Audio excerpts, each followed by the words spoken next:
Remember when you were a kid and the summer vacation felt like a literal eternity? The stretch from June to August was an endless golden landscape of possibility. Now, you blink in May and suddenly it's September. You're buying pumpkin spice lattes and you have no idea where the last 3 months went. What happened? Did someone hit the fast forward button on the universe when we turned 30?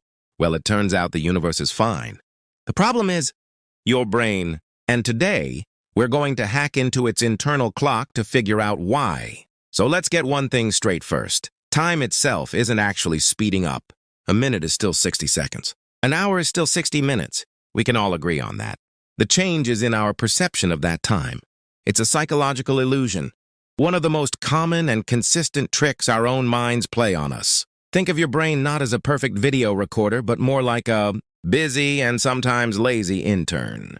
This intern is constantly taking notes on your life, but it has a weird rule. It only writes down what it deems new and important. The rest, it just chucks it into the recycling bin. When you're a kid, everything is new. Your first time seeing a fire truck, your first bite of a lemon, your first day of school, learning to tie your shoes. Your brain's intern is working overtime, furiously scribbling down all these novel experiences, creating dense, detailed memories. This makes a period of time feel very, very long in retrospect, because you have so many unique memory markers to look back on. But as you get older, you fall into routines. You drive the same route to work. You attend the same meetings. You eat similar lunches. Your brain's intern gets bored. It starts to see this as the same old stuff. It doesn't need to create a new, detailed file for commute number 1743. It just staples a Post-it note to the old, one that says, yep, did that again. This process is what scientists call, well, let's just call it the routine trap. So, the first big piece of this puzzle is a concept called the holiday paradox. No, it's not about arguing with your relatives over turkey. It's the weird feeling that a vacation flew by. But when you look back on it after it's over, it feels like you were gone for ages. Why? Because your vacation was packed with novelty.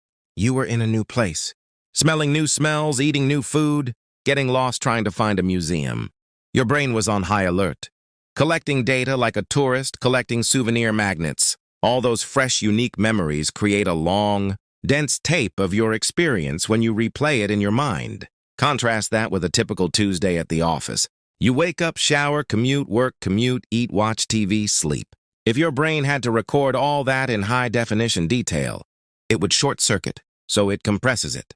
It creates a kind of summary file, tuesdaystuff.zip. When you look back, you don't have a 7-hour movie of your workday.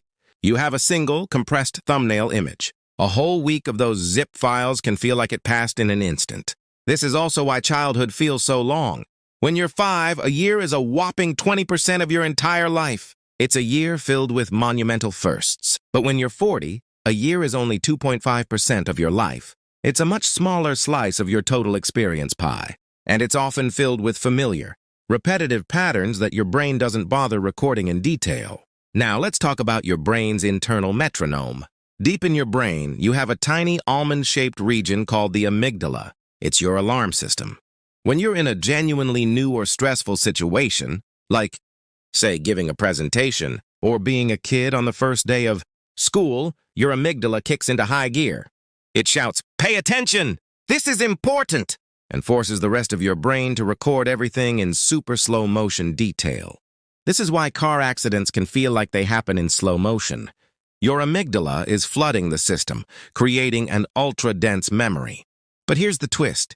As adults, we're really good at avoiding stress and novelty. We've built comfortable, predictable lives, and that's great for our blood pressure. But it's terrible for our perception of time. Our amygdala is mostly silent, taking a nice long nap. Without its constant wake-up signals, our brain just chugs along on autopilot and time just slips by. There's another, slightly more depressing theory called the logarithmic scale of time.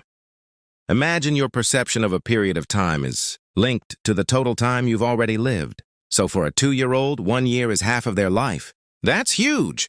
For a 10-year-old, 1 year is only a 10th. For a 50-year-old, it's a measly 1/50th. Each new year becomes a smaller and smaller fraction of your total existence, so it feels progressively smaller and faster. It's like adding a single page to a short story versus adding a single page to a massive encyclopedia. The page has the same physical length, but its relative impact is tiny. So here's the big shocking reveal. The reason time feels like it's accelerating isn't just one thing, it's a conspiracy of factors working together. It's the routine trap compressing your daily memories. It's your lazy brain intern skipping the details. It's your amygdala napping because you're not scared or surprised enough. And it's the logarithmic scale making each year a smaller slice of your life pie. The most startling part? This isn't just a feeling. You can actually see it in the data of your own memories. Try to remember everything you did last Tuesday. It's probably a blur, right? Now, try to remember a specific day from a childhood summer vacation. You can probably recall the smell of sunscreen, the taste of a popsicle, the feel of the grass. That day is, in your mind, objectively longer. The conclusion is both simple and profound. A life measured in routines is a life that feels short. A life measured in novel experiences is a life that feels long. So, what's the takeaway? If you want to slow down time, you can't turn back the clock. But you can hack your brain's perception of it. The secret is to break the routine. It doesn't have to be a trip to Bali. It can be taking a different route on your walk, trying a new recipe, learning a few words of a new language, visiting a museum you've never been to, even just rearranging your furniture. You have to give your brain's lazy intern something new to write about. You have to wake up your amygdala and surprise it. Fill your life with enough firsts, and you can make your years feel dense and long again, just like when you were a kid. Time isn't speeding up. You're just letting the scenery get a little too familiar. If this little trip into the weird workings of your mind made you see your own week a bit differently, then do me a favor and give this video a like. It really helps our intern. It really helps the channel. I'm incredibly curious. What's a recent new experience you've had that made a day stand out? Tell me in the comments below. And if you want to join us on more adventures to explain the unexplainable, hit that subscribe button and ring the notification bell. It's the best way to make sure you don't miss what's coming next. Thanks for watching.